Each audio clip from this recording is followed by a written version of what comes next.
Hello दोस्तों। एक बार फिर से आईसीके के यूट्यूब चैनल में आपका स्वागत है। हम काफ़ी दिनों बाद आज आपके सामने आए हैं और आज हम रिव्यू करेंगे मेज़ कॉमिक्स की प्रेमम सीरीज़ का। तो सबसे पहले मैं इसके बारे में ज़्यादा डिटेल में जाऊं, मैं आपको बता दूं कि मेज़ कॉमिक्स एक नया पब्लिकेशन है जो कि फ़िलहाल हिंदी में कॉमिक्स पब्लिश कर रहा है। तो ये जो प्रेमम सीरीज़ है, इसके जो रचनाकार है, संपादक है, वो है रवि एक्स। इसकी जो स्टोरी है वो तरुण कुमार वाही जी की है। चित्रकार इसमें किया है ललित कुमार सिंह जी ने। जो कलर्स भरे हैं वो है नवल थानावाला ने, और जो शब्दांकन किया है वो है विभव पांडे। तो मेज़ कॉमिक्स की ये जो पहला एडिशन है जिसमें प्रेमम यहाँ पे निकाला गया है इस कॉमिक्स को, ये कॉमिक्स का जो एक जॉनरे है, ये स्पेस एंड टाइम इसको यहाँ पे बताया गया है। ये साइंटिफिक जॉनरे में है। इसमें बताया गया है कि ये एक लव स्टोरी है जो स्पेस और टाइम के हिसाब से चल रही है, स्पेस एंड टाइम को कवर कर रही है। तो अपने आप में काफ़ी नया कॉन्सेप्ट है। नो डाउट फॉरेन कॉमिक्स में कॉन्सेप्ट पहले यूज़ हो चुका है, लेकिन ये कहीं से भी किसी कॉमिक्स की कॉपी नहीं लग रही है।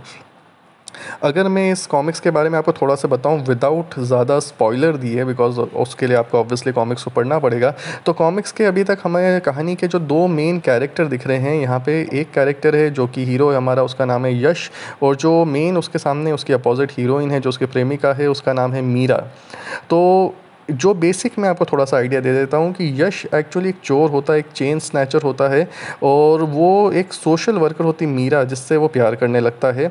और वो उसको खुश करने के लिए, उसको पाने के लिए वो कई बड़े बड़े अपराध करने लगता है, काफ़ी गलत काम करने लगता है, जिससे कि वो उसको पसंद नहीं करती और उसको वो एक प्रकार से चेतावनी देती कि उसको ये सारी चीज़ें पसंद नहीं हैं। और जब फाइनली उसको पता पड़ जाता है मीरा को, तो वो बहुत ही नाराज़ होती है। और इसी तरीके से कहानी का ताना बाना चलता रहता है। पुलिस वाले भी इनके पीछे पड़ जाते हैं, लेकिन वो एक शांग्रीला नाम की जगह पहुंच जाते हैं। और उधर एक जंगल में एक जगह पे किधर है वो मैं अभी नहीं बताऊंगा, वो स्पॉइलर हो जाएगा वरना। लेकिन वहाँ पे एक वो टाइम पोर्टल में एक तरीके से किसी कारण से एंटर हो जाते हैं। तो उसके बाद में कहानी ये ताना बाना यहाँ पे चलता रहता है कि ये क्या सिचुएशन है और क्या इनका प्यार पूरा हो पाएगा। तो अभी तक तो प्रेमम जो कॉमिक्स है इसमें दो पार्ट्स इसके निकले हैं।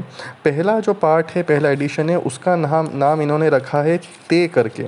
जी हाँ, बड़ा अजीब सा नाम है। अब ते कौन है, क्या है, वो आगे की स्टोरी में आपको पता पड़ेगा।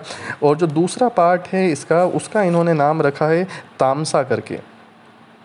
तो यहाँ पे इन शॉर्ट अगर हम देखें तो स्टोरी इसी प्रकार से है कि ये जो दोनों लवर्स होते हैं किसी कारणवश से दूसरे डायमेंशन, दूसरे पोर्टल, दूसरे टाइम में निकल जाते हैं। और उसके बाद में क्या वो एक दूसरे से मिल पाएंगे, एक दूसरे से मिल पाने के लिए वो क्या क्या मुसीबतों का सामना करते हैं और क्या मुश्किलें उनके सामने आती है, उसके ऊपर बेस्ड ये पूरी की पूरी कॉमिक्स है जो कि अच्छी तरीके से यहाँ पर चल रही है। तो अब हम बात करते हैं यहाँ पे दो ऐसी चीज़ों के बारे में कि जो यहाँ पे हम एक प्रकार से कह सकते हैं कि अच्छाइयाँ और बुराइयों के बारे में, तो प्लस पॉइंट और माइनस पॉइंट।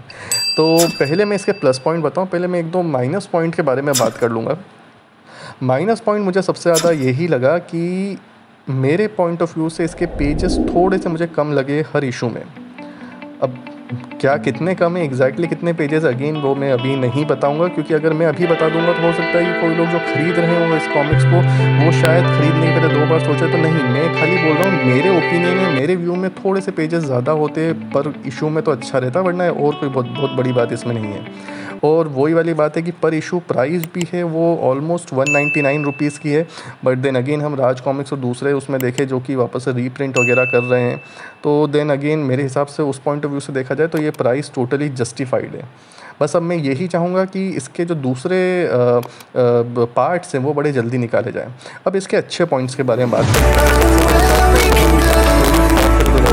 तरुण कुमार वाही जी ने बहुत ही अच्छी स्टोरी लिखी है। मतलब बहुत ही ग्रिपिंग स्टोरी है। आप कहीं पे इसमें बोर नहीं होते कि क्या हो रहा है स्टोरी में, ऐसा कहीं पे भी आपको फील नहीं होता इसको देखकर। और फिर अगर मैं इसकी चित्रांकन की बात करूँ तो नो डाउट ललित कुमार जी ने और साथ में नवल जी ने बहुत ही अच्छी तरीके से इसके अंदर कलरिंग वगैरह का काम किया है। बहुत ही अच्छा आर्ट है। और आर्ट के बारे में तो मैं क्या बोलूँ, मतलब अगर मैंने इसको फर्स्ट टाइम नहीं देखा होता कि इंडियन राइटर्स की है, तो मोस्ट प्रॉब्ली ये डीसी मार्वल के जो आर्ट हैं उनके लेवल पे चल रहा है। और ललित जी के बारे में तो हम सब जानते ही हैं वैसे भी।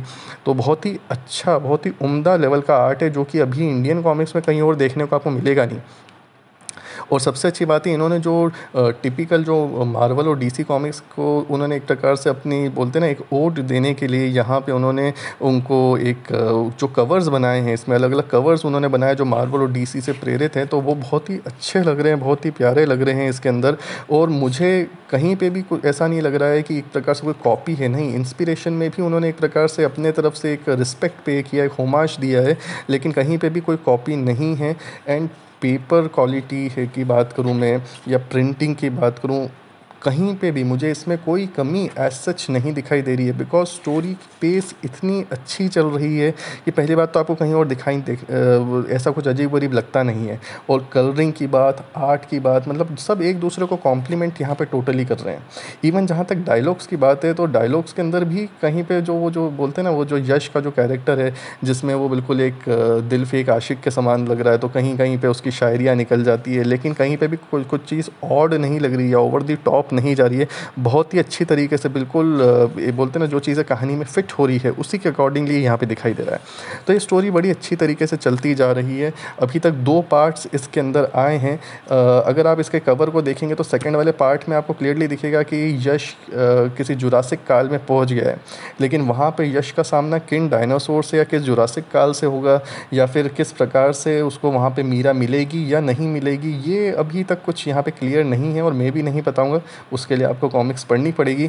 सेकंड वाला जो कॉमिक्स है उसका भी एक ऑल्टरनेट कवर है जिसमें एक स्पेसशिप दिखाया गया है, जो कि एक रहस्य है। मोस्ट प्रोबेबली आपको अगले पार्ट तक वो चीज़ और अच्छे तरीके से क्लियर हो जाएगी। तो मैं सभी पाठकों को, सभी रीडर्स को, सभी वॉचर्स को यहाँ पे बोलना चाहूँगा कि आप प्लीज़ इस कॉमिक्स को ज़रूर खरीदें। अगर आप दूसरी ओवर प्राइस रीप्रिंट्स खरीद सकते हैं तो आपको इस कॉमिक्स को ज़रूर खरीदना चाहिए। मैं यहाँ पे किसी और पब्लिकेशन की बुराई नहीं कर रहा हूँ, लेकिन मैं खाली ये बोलूँगा कि मेज़ कॉमिक्स ने बहुत ही अच्छा यहाँ पे इनिशिएटिव निकाला है। एंड आई थिंक काफ़ी टाइम से एक अच्छी हिंदी कॉमिक्स की जो दरकार थी वो यहाँ पे हमारी एक खोज पूरी हो सकती है। एंड इसके पहले कोई बोले कि ये कोई पेड वो है, रिव्यू है, तो जी नहीं, बिल्कुल पेड रिव्यू नहीं है। ये लोग मुझे नहीं जानते मेज़ कॉमिक्स वाले, लेकिन ये बहुत ही अच्छी कॉमिक्स, इवन मैंने खुद ने खरीदी है इस कॉमिक्स को, इसलिए मैं अब इसके बारे में इतना बोल सकता हूँ कि हाँ भाई, टोटली पैसा वसूल है एंड वेरी नाइस कॉमिक्स। तो आप लोग प्लीज़ इसको खरीदिएगा जितना भी आपको मौका मिल सके। And I really want to see कि ये कॉमिक्स की स्टोरी आगे कहाँ जाती है, तो आई होप ये जल्दी आगे बढ़ती जाए। और मैं खाली जो पब्लिशर्स हैं उनको एक छोटा सा रिक्वेस्ट करना चाहूँगा कि आई नो हार्ड कॉपी का एक मज़ा अलग ही होता है, लेकिन अगर हो सके तो वो सॉफ्ट कॉपी भी साथ में निकाला करें जिसको हम डायरेक्टली ख़रीद सकें। मुझे पता है पायरेसी वगैरह की इश्यूज़ आते हैं, तो I can understand with that. And even जो मैंने पेजेस की बात भी बोली थी वो भी आई अंडरस्टैंड, ऑपरेटिंग कॉस्ट, बहुत सारे इश्यूज़ आते हैं, तो वो कोई बहुत बड़ी कंप्लेन या बहुत बड़ा इशू नहीं है। बट आई थिंक जो छोटे मोटे चेंजेस करके और बेटर कर सकते हो। और जहाँ तक बात कहानी और आर्ट वर्क की, तो ऑसम, मतलब आप उसके बारे में दूसरी बार सोचने की आवश्यकता नहीं है। और एक लास्ट में आपसे रिक्वेस्ट करना चाहूँगा कि प्लीज़ हमारे चैनल को सब्सक्राइब कीजिए। काफ़ी दिन बाद हमने यहाँ पे ये वीडियो अपलोड किया है, तो प्लीज़ आप इसको जल्दी जितना हो सके सब्सक्राइब कीजिए, अपने दोस्तों के साथ शेयर कीजिए। और चाहे हमारे लिए नहीं, लेकिन ये मेज़ कॉमिक्स जो कि एक अच्छा एक नया पब्लिकेशन चालू हुआ है, इनको सपोर्ट करने के लिए इस वीडियो को लाइक और शेयर करें और कमेंट करें इसमें, ताकि कि जब जो पब्लिशर्स हैं, मैं बिल्कुल उनके साथ भी इस वीडियो को साझा करूँगा, सो दैट वो भी जान पाएँ कि आप क्या चाहते हैं व्यूअर्स के तौर पर, और वो और बेटर कॉमिक्स आपको दे पाएँ। तो मिलते हैं next time. Thank you so much.